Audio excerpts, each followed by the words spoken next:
Good morning, brethren of Holy Joy Church Incorporated UAE and Holy Joy Church Doha, Qatar, all Berean pastors, ministers, pastors in training, and all the Berean students in Berea Academy Malaysia and Berea Academy Middle East, and all those who are watching my live streaming today. As I said last week, that our theme for the first and second week of this month is Men Before and After Jesus. And today, I will be preaching about the Savior and the Judge. So let us pray. Father God, thank you, Father, that once again you have allowed me to preach your word to your people today. I declare, I decree that you have removed any demonic contamination in my mind, in my heart, in my tongue, and in my lips. That the devil, his cohorts cannot interfere during my preaching. I declare and I decree, Lord Yeshua HaMashiach, that you have removed any attempt of the enemy to dishonor me and to expose me to disgrace during this entire live streaming. I pray, Father God, that you will anoint my lips, that only the words you want me to speak will I speak today to your people. I also declare that you have sent billions and billions of warring angels of God, angels of assignment, ministering angels of God, ministry angels, and warring angels to surround this place, our pastoral center, and in all the homes and houses of those who are watching my live streaming, so that the devil cannot interfere and cannot do anything against your preaching. I also declare, Lord God, that your preaching, as I speak your word, it will destroy every works of the enemy in this place and in the places of those who are watching me, and that I also declare and I decree that all those who are surrounding us, all the cohorts of Satan surrounding this place, and as far as my voice can reach, they will be blinded, they will be damned, and they will be removed with their understanding, and they could not hear any part of my preaching. In the mighty name Yeshua HaMashiach, I pray. Amen, amen, amen. Hallelujah. So as I said, my preaching is about the Savior and the Judge. 1 Peter 4, 5, 6. We go to our Bible and look for 1 Peter 4, 5, and 6. But they will give account to him who is ready to judge the living and the dead. Verse 6, for the gospel has for this purpose been preached even to those who are dead, that though they are judged in the flesh as men, they may live in the spirit according to the will of God. Amen? Amen. Introduction. God has planned everything from eternity past. He created Hades, on which the abyss and hell are there. As I said in my earlier preaching, Hades is no other than this universe where we live. The wicked and all who die of their sins of unbelief go to abyss, the bottom of which touches the tip of the flames of hell, ensuring that those in abyss suffer the flames and the unquenchable heat. The saints who are sealed by the Holy Spirit go to paradise, where Yeshua HaMashiach, the only begotten Son of God, also Ghost before coming out of his grave to earth. Today's believers and the Old Testament believers will also face judgment on the day of judgment. Amen? So, point number 1, the Son of Man differs from man. Yeshua is the Word incarnate. He is God. He is the Word that became flesh, and that flesh died. Yeshua is born from the body of a woman and comes in the flesh. John 1:1, in the beginning was the Word, and the Word was with God, and the Word was God. Our flesh came from dust. It is natural that our flesh dies and returns to dust. And man is born of the lust of the flesh. So though Yeshua came in flesh, yet he was conceived by the Holy Spirit of God. The death of Jesus in the flesh is the same as death of our spirit. To Jesus, the death of his flesh is spiritual. So the flesh of Jesus and our spirit are the same. Yeshua is born who has nothing to do with sins. So, he is able to die for man's place for man's sins. He comes in human likeness. He puts humility in human likeness. He cannot surpass the limitations of the flesh that can even die. So, he died on the cross to destroy the devil's works that give us the gift of salvation. Hebrews 2:5 and 6, for he did not subject to angels the world to come, concerning which we are speaking. Verse 6, but one has testified somewhere, saying, what is man that you remember him?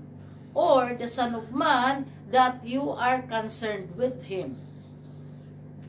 Amen? Point number 2, saints go to paradise before judgment.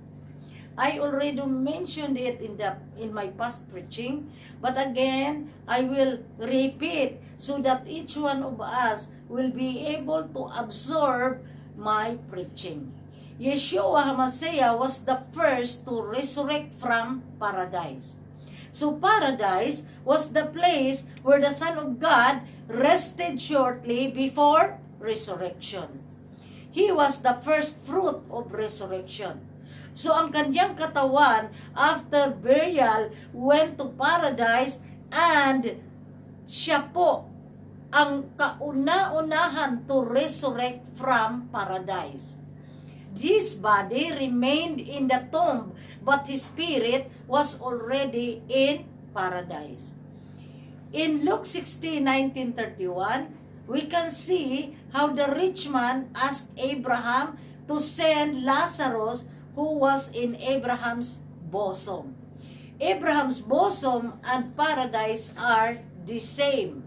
Luke 16 verse 23 and 24, in Hades, he lifted up his eyes, being in torment, and saw Abraham far away and Lazarus in his bosom. Verse 24, and he cried out and said, Father Abraham, have mercy on me, and send Lazarus so that he may dip the tip of his finger in water and cool off my tongue, for I am in agony in this flame.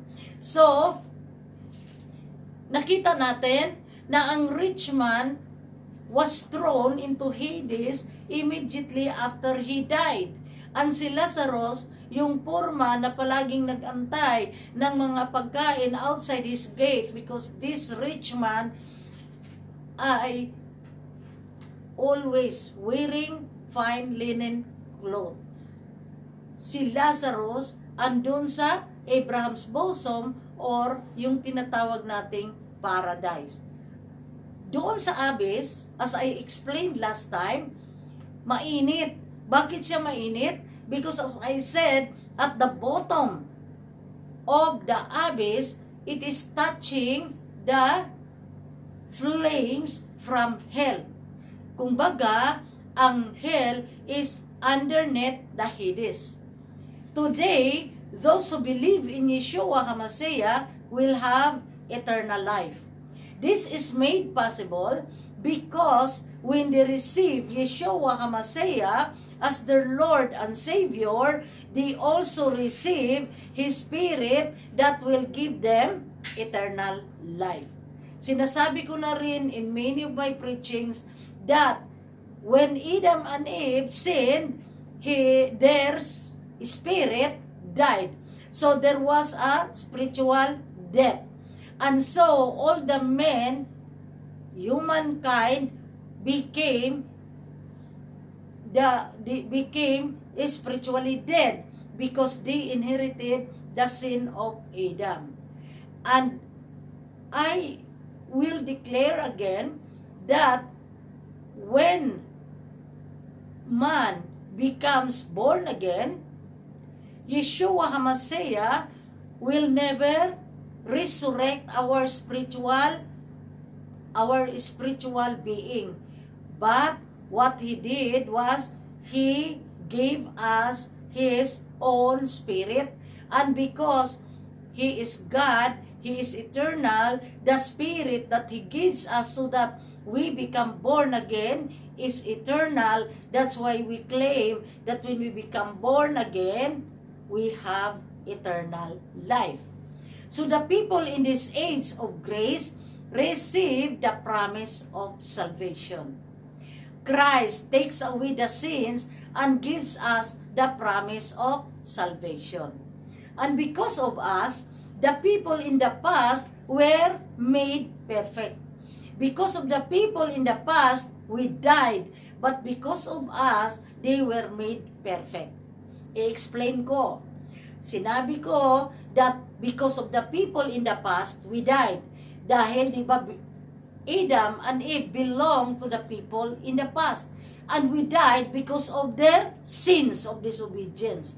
But, sinabi ko that because of us, nagkakasala na nga tayo. But, when the people during the time of Jesus and after Him, they were used by God to accomplish the plan of God for Yeshua HaMashiach to die and to resurrect. And when Yeshua HaMashiach resurrected, ang atin pong ang ating mga kapatiran na who died in the past, their past was made perfect by us. Bakit? Although they died, yung believers, I am talking of the believers in the past. Dalawa din sila, may believers, meron ding unbelievers. But those believers who died believing in God, though they did not know the existence of Jesus, they died, but their faith is living. And because of that faith that is living, i-count po siya ng Panginoon, but they need to receive still the blood of Yeshua. And dahil patay na sila, they could not confess to Yeshua HaMashiach as their Lord and Savior. Yung ating nagawa na tinulungan natin ang ating Diyos so that the plan of God to die and to resurrect will be accomplished on earth. Then, because of that, Yeshua HaMashiach has made their past perfect sa pamagitan ng kanilang buhay na pananampalataya. So, yan po ang ibig sabihin, that because of us, they were made perfect. The wicked and the unbelievers in this age will not be judged because they already stand condemned. So kung wicked ka, hindi ka naniniwala ng Panginoon. God does not have to judge you during the judgment day. Why? Because nandito pa sila sa buhay, even buhay pa sila, at sila po ay hindi naniniwala sa anak ng Diyos, they already stand condemned. Ano ang matitira? Because they are already condemned. When judgment comes, there will be execution of the punishment. Dahil hindi na sila hatulan. May hatol na. They are condemned. Therefore, Yeshua HaMashiach will just execute the punishment that is due them. But still go to abyss when they die before the resurrection and judgment. The unbelievers in this age will stand condemned and will face final judgment in the lake of fire. Amen. Third point, faith remains alive in the people of the past. Yeshua HaMashiach died carrying the sins of mankind. But people in the past believed in God and died. These people died already, but their faith remains alive. Hebrews 11 verse 1, now faith is the assurance of things hoped for, the conviction of things not seen. They died because of the inherited sins, but they died without knowing Yeshua HaMashiach. Dahil nabuhay sila, ipinanganak na sila noon nang si Yeshua HaMashiach was still in the bosom of the Father. So people in the past suffered curses because of sins, and they also suffered in order to keep their faith. Yet, their faith is not made perfect. They died and only their faith remains alive. Ito yung inexplain ko kanina, buhay nga ang kanilang faith, but it was not perfect. That's why when Yeshua HaMashiach died, then their faith became perfect. God had provided something better for us today, that the people in the Old Testament would be made perfect through us. So, namatay tayo because of the people in the past.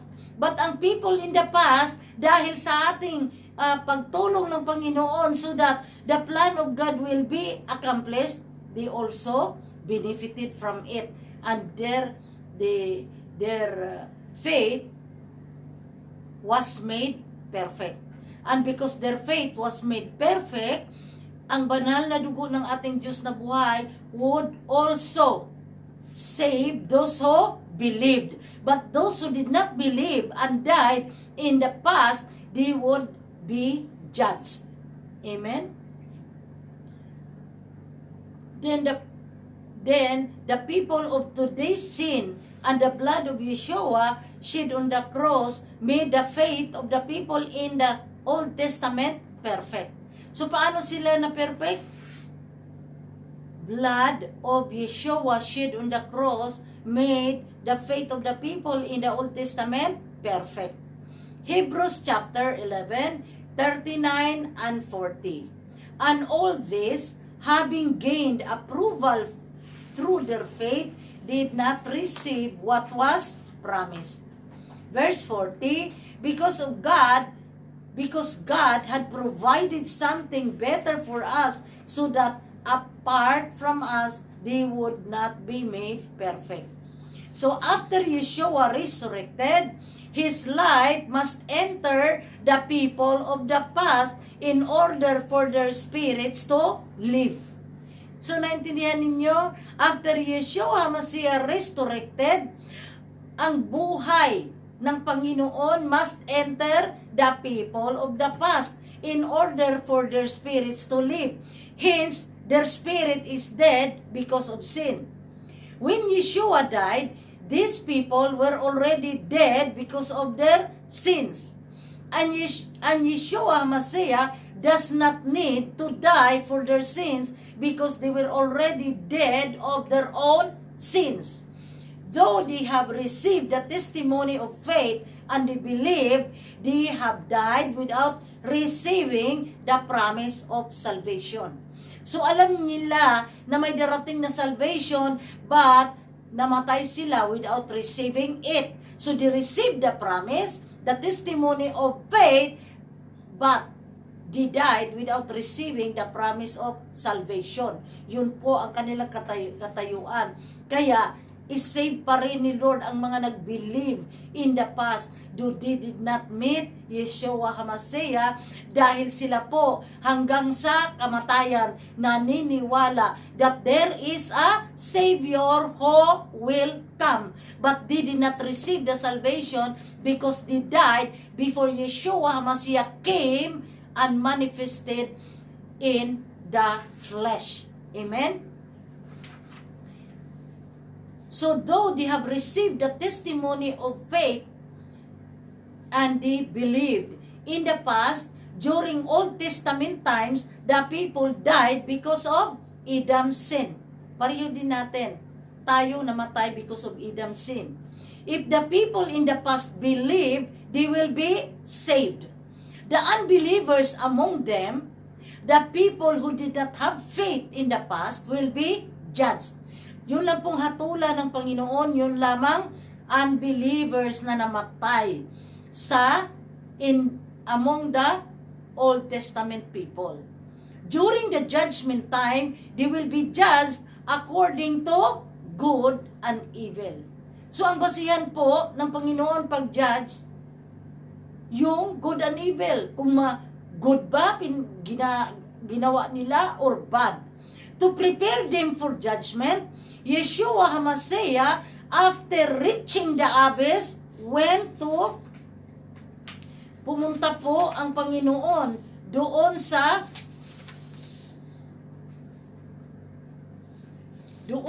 pumunta sa kung nasaan sila na parte sa abyss.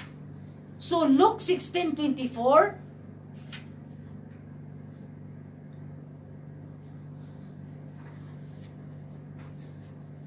anong ginawa ng Yeshua HaMashiach pagpunta niya sa abyss?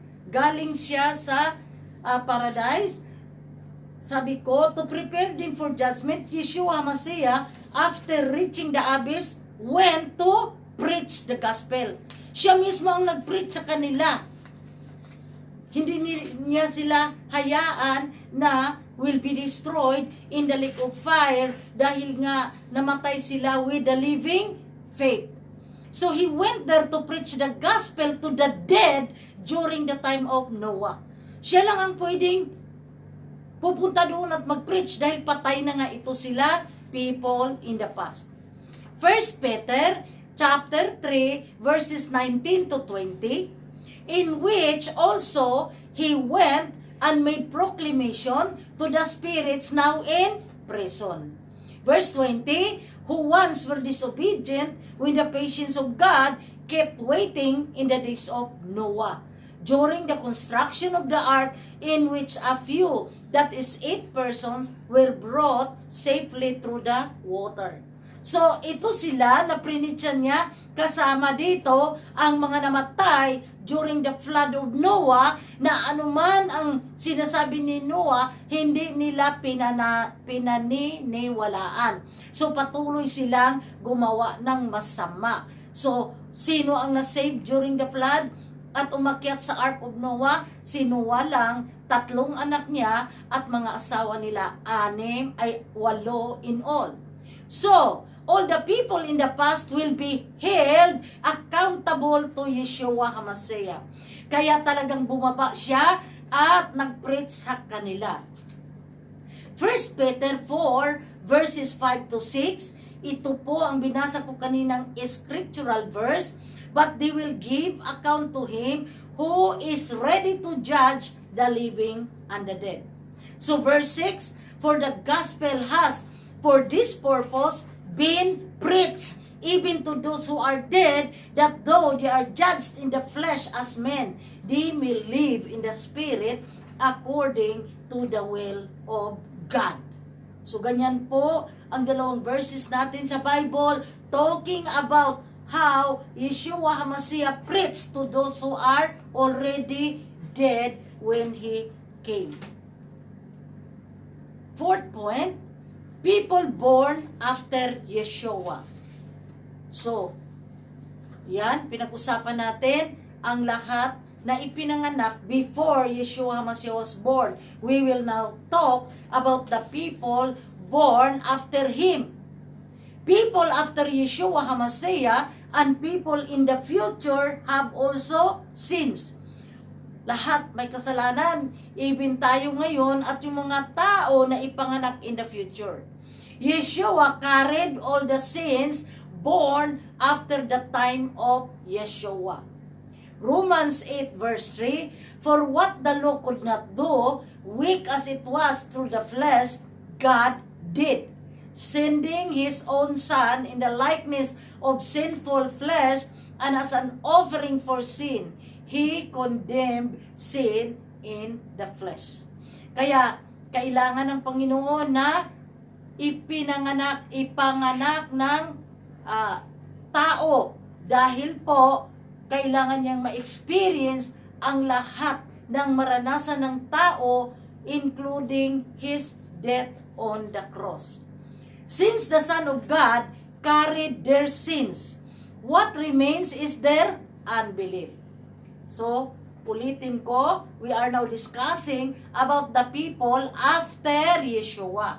Ibig sabihin, ipinanganak na siya, lahat ng ipinanganak after pumunta si Yeshua HaMashiach dito at namatay, including ourselves. We are the ones, I am talking about the people after Yeshua HaMashiach. So anong sinabi dito? Since the Son of God carried their sins, what remains is their unbelief. So yung hindi naniniwala ng ating Panginoon, even though marami silang narinig, may nagbahagi sa kanila ng salita ng Diyos at hindi pa rin sila maniniwala sa anak ng Diyos, ang mangyari sa kanila, ano ang matitira? Their unbelief. Sumarkahan ni Lord na itong tao na ito hindi naniniwala sa akin.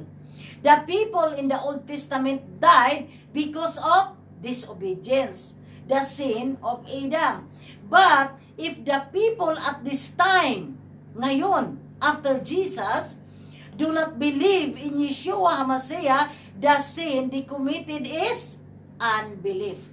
So, i-repeat ko, ang mga tao during the Old Testament times where they did not know Jesus, anong kasalanan nila? Disobedience. Ngayon naman, ang mga tao na after dumating si Jesus at hanggang ngayon, hindi pa sila naniniwala sa anak ng Diyos, ang kasalanan nila will be unbelief. Talagang sila ay hindi naniniwala. Jesus carried their sins, but because they killed Him of their unbelief, it is their unbelief that killed Yeshua HaMashiach. That is how serious is their sin. I-explain ko. When Jesus carried their sins, but because they killed Him. Sino ba ang nagpatay sa Kanya? Di ba yung mga tao during their time na hindi naniniwala, even inulit-ulit niya na siya ay pinadala ng Ama. So hindi sila naniniwala dahil sa unbelief. Ang unbelief na yan, yun ang nakapatay sa Kanya. Dahil hindi sila naniniwala na siya ay anak ng Diyos. So, it is their unbelief that killed Yeshua HaMashiach. That is how serious is their sin. The people in this age will not be judged. Ito na. Pagdating sa Judgment Day, ang mga tao on this age that are unbelievers, hindi na sila hatulan ng Diyos because the unbelievers have already been condemned. They will face final judgment. So sinabi ko kanina, and i-repeat ko, na yung mga naniniwala ng Panginoon ngayon, we have eternal life. But yung mga tao ngayon who have sinned of disbelief, these unbelievers, hindi nakatulan during the day of judgment, because as of now, buhay man sila o patay, they are already condemned by God the Father. They have been condemned. So what is left is only the punishment. May hatol na sila ngayon, buhay pa sila. So, ano ngayon ang mangyayari? There is only one thing left. At ano yon? Ang execution of the punishment. So, during the judgment day, isa lang ang gagawin ng Panginoon. Hatulan na sila sa anong nakarapat dapat sa kanila dahil ang execute na niya ang punishment. Paano niya execute? Sa pamagitan ng kanyang mga anghel. John 3:18, he who believes in him is not judged. He who does not believe has been judged already, because he has not believed in the name of the only begotten Son of God. I-repeat ko, John 3:18, he who believes in him, tayo na naniniwala, nagiging born again, is not judged. He who does not believe, sa mga oras na ito, until babalik ang ating Panginoon, has been judged already, because he has not believed in the name of the only begotten Son of God. Kaya delikado. Lahat na hindi born again, by the time babalik ang Panginoon, they will be hatulan sila. Anong hatol? Execution of the punishment. Hindi na sila sabi na, oh, ikaw, punta ka ni Satanas. Hindi. The automatic punishment. Point number 5, Yeshua comes unexpectedly. No one should speak of a specified time of Yeshua's return. Wala pong nakakaalam kailan babalik ang ating Diyos na buhay dito sa lupa upang tayo ay hatulan. Bakit ko nasabi yan? Pag bumalik na siya, hindi na siya ang Savior. Siya ay judge na upang hatulan ang dapat hatulan ng mga tao dito sa mundo. Many strange things to happen. You cannot believe when someone says you have to join our congregation to be saved. Marami pong mga congregation na magsabi sila, sister, dito ka sa amin dahil dito ka lang ma-save. May narinig ako na malaking church, pero hindi naman sila born again. Anong sabi? Pag dito ka mag-join, ang aming church, mayroong parang, ang architecture niya, parang mga rocket launcher. So, sabi nila, yan ang sasakyan namin pag bumalik na si Jesus. Tingnan mo na yan. Kaya, we should be, hindi tayo maniniwala sa mga sinasabi na walang katuturan at lalo na walang supporting verse sa Biblia. Do not be deceived, because there is only Yeshua HaMashiach, the one mediator. So when someone speaks of a time, a place, another mediator to give another way of receiving salvation, other than being in Yeshua HaMashiach, do not be shaken. Naalala ko, hindi pa ako born again noon, na ang mama ko, dahil Katoliko yun, nagbili ng maraming malalaking kandila. Dahil sabi daw, may nagsabi sa kanyang malapit na bumalik ang Diyos. Tapos, binasahan siya doon sa parte sa Bible na nagsabi that when Yeshua HaMashiach will come back, there will be darkness. So, naku, ang laki-laki ng mga kandila. Kami rin, sabi niya, bawat sa isa sa inyo. Sabi niya, huwag ninyong ilayo ang mga kandila dahil pag bigla na daw dumating at hindi na kami magkita-kita dahil sa darkness, at least meron kaming liwanag dahil i-light namin ang mga candle. Naalala ko yan, bata pa ako, siguro 7 years old pa ako noon. Hindi ko alam kung sino ang nagsabi sa kanya. Pero ito nga ang sabi, that hindi tayo, we should not be shaken by kung ano-ano man na mga balita unless ang mga sinasabi ng tao ay nasa Biblia. Do not even go to fortune tellers. Bakit binawal ni Lord ang pagpunta ng fortune tellers? When I studied the course na demonology under Reverend Dr. Kidung Kim, the founder of Holy Joy Church, Songrak Church in Korea, at founder ng Peria International Theological Seminary in Seoul, Korea, ang itinuturo niya kay may nagtanong, paano malaman ng tao? Example, may kaibigan ka, sabi niya, punta ako doon sa manghuhula, magpa-card reading.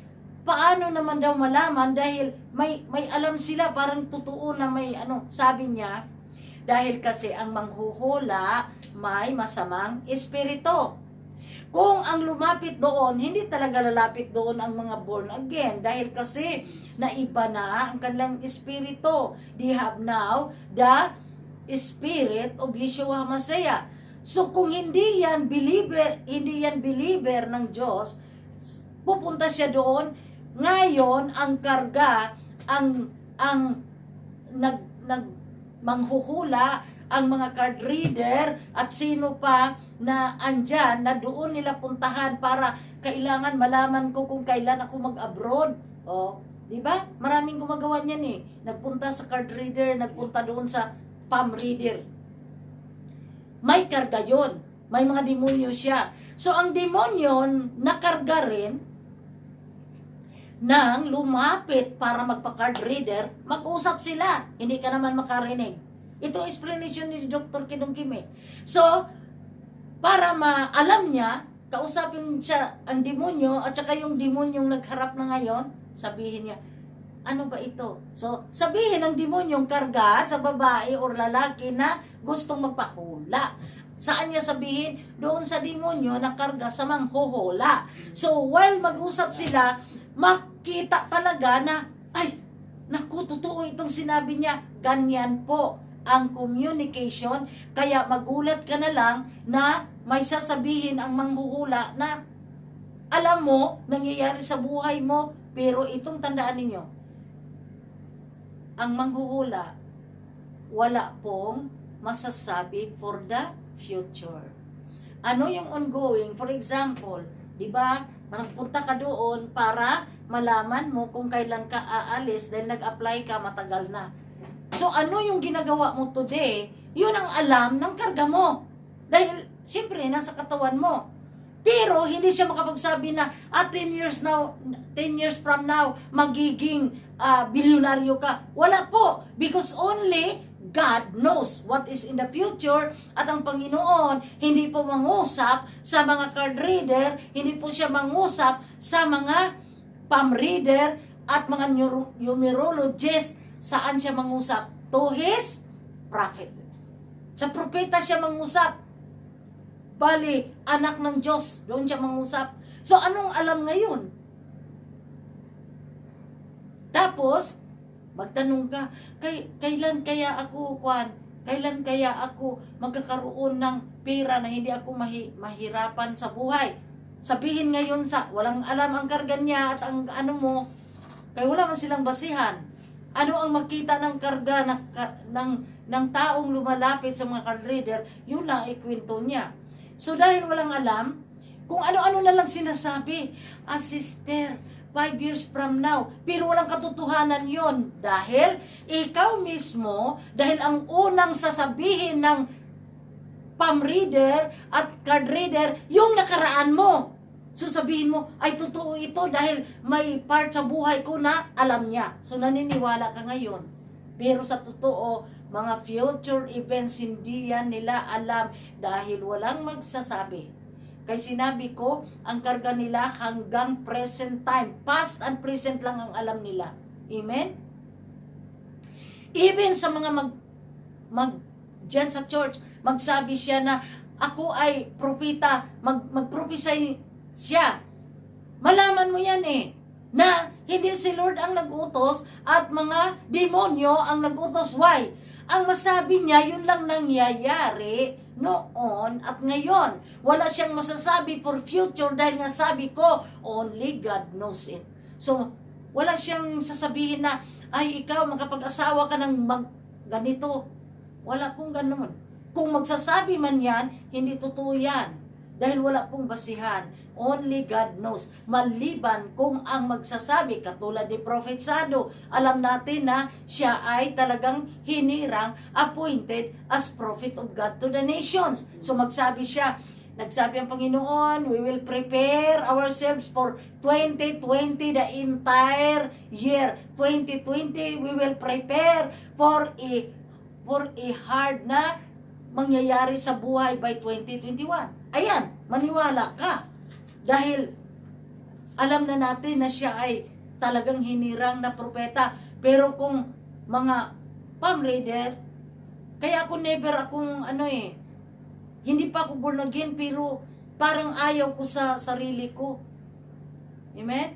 So, meron ako experience na ganon. Kasama ko sa opisina, Patsy Bowles ang pangalan.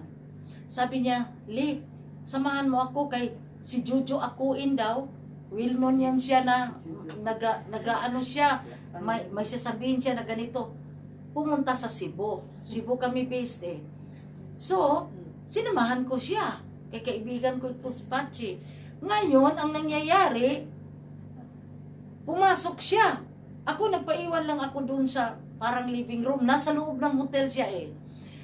So, matagal siya. Paglabas niya ngayon, parang umiyak siya. Sabi ko, anong nangyayari? Sinabihan kasi ako ni Jojo Akuin na widow na kasi ito ang aking kasama sa trabaho. Now ngayon, ang ni-refer pala niya ni Jojo Akuin is my boyfriend siya na younger sa kanya. So gusto niyang ipa-confirm na hindi ba ako lukuin nito, ganito, ganyan. Ang sabi ba naman nitong Jojo na naku, hiwalayan mo ang lalaking yan. Dahil yung mga na-receive ng asawa mo, di ba siya ang nag-receive ng mga mga pera, ongoing pa yung processing, malaki ang pera, malaki kasing posisyon ng asawa niya, malaking pera ang darating, patayin ka. Dahil kukunin niya ang mga pera na yan. Na-inlove siguro siya sa lalaki iyak na iyak siya. Ngayon, nung nakita ako ni Jojo, sabi niya, halika, hulaan din tayo. Kunin niya ang aking kamay. Ginanyan ko talaga. Ay, hindi ako naniniwala ng ganyan. Hindi ako naniniwala ng ganyan. Alam mo anong ginawa niya? Nag-card reading siya sa aking harapan. Sabi ba niya ngayon, ang asawa mo pala mag-abroad dahil I am pushing daw. Ako daw ang nag-push ng asawa ko na mag-abroad. Tapos, sabi niya, manganak ka ng 5. Sabi ko, sarili ko, paano naman ako manganak ng 5? Na 4 ang anak ko, ako naman ay nilaygit dahil nga sa pagpanganak ko sa pang-4 na anak ko ay ang aking anak, ako muntik akong mamatay dahil nag-bleeding ako. So I was kinonvince ako sa aking ubigay na mailaygit na lang ako upang pag hindi na ako mabuntis for the 5th time. Na ngayon sabi niya, manganak pa daw akong 5th. Paano mangyari yun? Tapos, ito pa, nagsabi siya na pinilit ko daw ang asawa ko na mag-abroad. Paano ko naman pipilitin? Iyak na ako dahil hindi namin pinag-usapan. Nag-abroad talaga siya dahil ang recruiter ay kanyang classmate sa college. Tapos nag-recruit na pala. Malaking company, American company. Pag-recruit niya, by accident, nagkita sila doon sa Manila. Pagkita nila, inufiran siya ng trabaho doon sa labas. Dahil kasi, sabi niya sa akin, yung kaibigan, classmate niya na yan, nangungupya lang palagi pag may exam. Nangungupya sa kanya. So siguro, out of gratitude, gusto siyang dalhin doon. So nagulat na lang ako, nag-attend siya ng conference sa Manila, tinawagan na lang ako. Sabi niya, mag-open ka ng bank account. Saan ba yun na bangko? Sabi ko, bakit? Di ba may bank account tayo ng joint account? Hindi, sabi niya, paalis kasi ako ng Saudi at ano, yung bank account na ipa-open ay hindi bank account natin, ay hindi natin bangko. So, pa-open ako para daw madali ang pagpadala ng sahod. Di nag-iyak na ako ngayon dahil siyempre maliliit pa ang aming mga anak. Ayaw kong wala ang asawa ko dahil marami akong narinig na may mga problema sila. Wala ka namang asawa na ano. Kita mo? So, hindi. Walang totoo sa mga sinabi niya sa akin. Kaya tumayo ako. Hindi ko na pinakinggan yung ano pa yung sasabihin dahil sa dalawa palang punto. Wala na eh. Sabi ko kay Pache, uwi na tayo. Balik na tayo sa opisina. Ngayon, dahil babalik kami sa opisina, sinabihan pa niya si Patsy, para hindi mangyayari yung mga sinasabi ko, kung na-inlove ka talaga dahil nakita niyang iyak-iyak, meron akong yung parang pangkontra. Ba't sobrang mahal? Bilhin daw ng ganito, 5,000 ba yun? Palagi daw niyang Dahil nga, totoo sigurong na in love itong aking kasama sa opisina dahil bumili siya. Bumili siya talaga. So, tingnan mo, sinong niluluko niyan? Tayo. Huwag kayong magpaluko sa mga fortune tellers. Kaya sabi ko, do not even go to fortune tellers dahil binawal yan ng Diyos sa Deuteronomy at sa Leviticus. Sabi ng Panginoon, huwag kayong magpunta doon. Even mga divination, mga sorcerer, at saka yung mga medium. Ang medium naman, mag-pray yan sila, tapos may pumasok na espiritu, tapos magsasalita. So, huwag kayong magpaluko dahil tayo ay mga anak ng Diyos. Alam ko na darating ang punto while we are in the end times na mangluko yan si Satanas kung ano lang ang gagawin para ang mga anak ng Diyos will be madala tayo ulit sa kasalanan. 2 Thessalonians chapter 2 verses 1 to 7. Now we request you, brethren, with regard to the coming of our Lord Jesus Christ and our gathering together to Him. Verse 2, that you not be quickly shaken from your composure or be disturbed either by a spirit or a message or a letter as if from us to the effect that the day of the Lord has come. Ayan ang warning ni Apostle Paul. Verse 3, let no one in any way deceive you, for it will not come unless the apostasy comes first, and the man of lawlessness is revealed, the son of destruction. Ano itong sinasabi niya apostasy? Dahil kasi, ito ang yung 666, tapos yung apostasy na i-renounce mo ang faith mo, at punta ka na kay Satanas. So sabi niya, pag hindi pa yan mangyayari, sabi niya, do not be deceived, dahil apostasy at yung man of lawlessness, 666, will be revealed, and the son of destruction, who opposes and exalts himself above every so-called God or object of worship, so that he takes his seat in the temple of God, displaying himself as being God. So, marinig na lang natin na doon sa Temple Mount in Jerusalem, uupo na doon ang nagdala ng 666. So, ibig sabihin, i-display niya himself as being God. I-claim na niya. So, bantayan natin yan. Jesus only bore man's sins. But as we said before, people in the past believed and they died. They are already dead. And what remains is their faith. So, dahil sa faith na yan, sila ay ma-save. Once dead, death remains forever. Death cannot become life. Once our spirit lives, we have no ability to bring our spirit back to life. So, may narinig ako noon na nag-practice ng mga yoga. Tapos, pag-practice ng yoga, nadiretso nang namatay. Dahil kasi yun ang lalabas ang espiritu. Na sinabi dito na once our spirit leaves our body, we have no ability to bring them back to life to us. So wag ninyong gagawin yan. Only Jesus has the ability to raise our spirit back to life forever. We can only live by Yeshua HaMashiach. Wala pong ibang makapagpabalik ng atong espiritong umaalis kung hindi si Yeshua HaMashiach. Kaya tingnan mo, may sa YouTube may mga ano dyan, mga cases na namatay sila. Sinong nagpabalik sa kanila? Nakita nilang liwanag doon, tapos sinabihan sila, bumalik ka, it's not your time. Walang ibang makapagdesisyon yan, who is the only one, Yeshua HaMashiach. John 11:25, Jesus said to her, I am the resurrection and the life. He who believes in me will live even if he dies. Amen? Amen.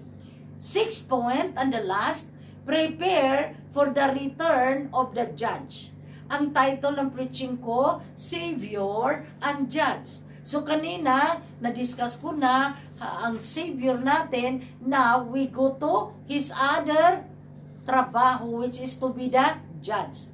Prepare for the return of the Judge. Christians in this age of grace are warned against the rising false prophets and false teachers at this end time.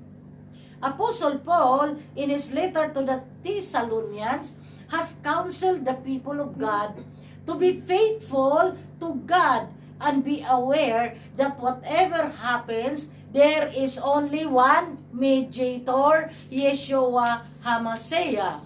God has not given another mediator for salvation apart from His only begotten Son.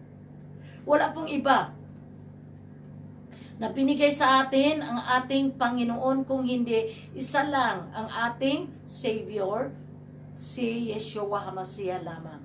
2 Thessalonians chapter 2 verses 1 to 3. Now, we request you, brethren, with regard to the coming of our Lord Jesus Christ and our gathering together to Him. Verse 2, that you not be quickly shaken from your composure or be disturbed either by a spirit or a message or a letter as if from us, to the effect that the day of the Lord has come. Let no one in any way deceive you, for it will not come unless the apostasy comes first and the man of lawlessness is revealed, the son of destruction. God does not force man to believe in His Son, because He has given up so much of His will to give man free will to choose good or evil. So, ang free will natin, nanggaling po yan sa Diyos. So, malaki po ang parte sa free will ng Diyos na binigay niya ng tao. God does not intervene to man's will. He has given up His rights to mankind. So, God does not force man to believe.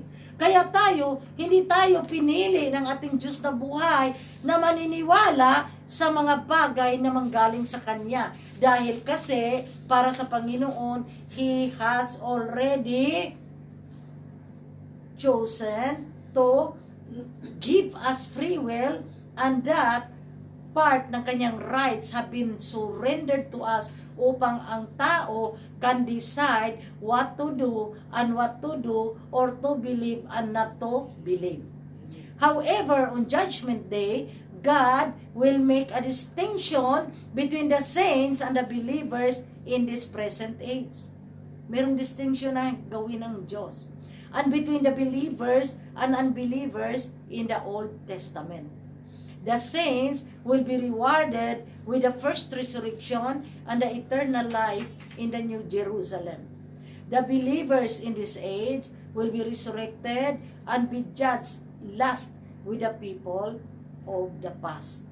The unbelievers in this age will not be judged, as they already stand condemned and will just be punished with the devil.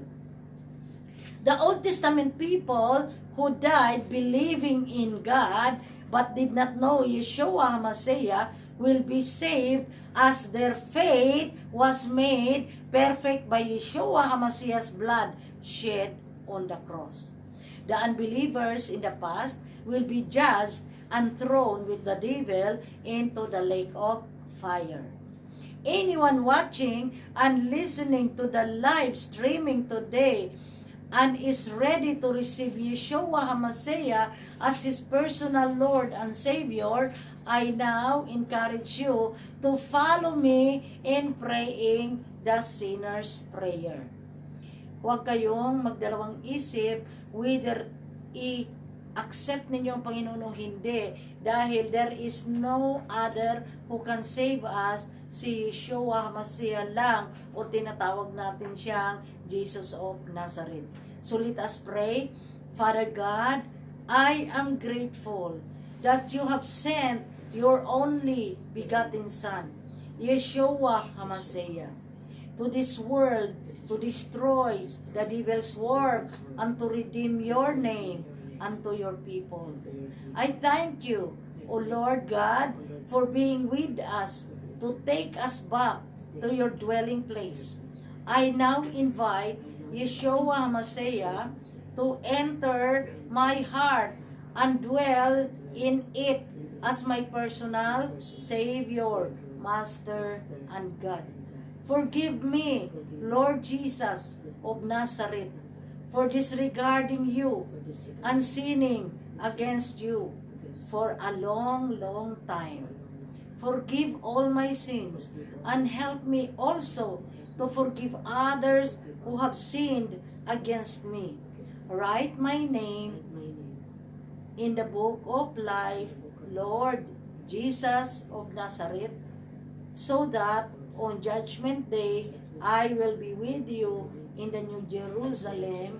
Amen, amen, and amen. Hallelujah. So let us pray. Father God, you are our true God, our one and only true God. And I pray, Lord Yeshua HaMashiach, that all who have received you today, manifest in each one of them, in their heart, the Holy Spirit of God, so that their heart will be on fire and they will be thirsty to know more about you and to listen for future preaching and Bible study, O Lord God, so that their life, O Lord God, will be now fashioned and crafted to your will to allow your children to return back to the Father and to be with you in the New Jerusalem. Thank you, Abba Sheba Shamayim, that today you have shown us that you are faithful to us. You have never left us nor forsaken us. That even before Yeshua HaMashiach arrived, we are already guided by your angels, that even in the past, people of the past or the Old Testament times, you have always sent your angels to speak to them and your prophets to be with your people. I pray, Lord Yeshua HaMashiach, that henceforth all those who have received you will continue to receive words from preachers, and that they will start reading the Bible, your holy word, and most of all, their heart will be hunger and they will receive the thirst from the Holy Spirit, so that they will have the desire to know you more. In the mighty name, Yeshua HaMashiach, I pray. Amen. Amen. Amen. Hallelujah. Thank you, Lord Jesus.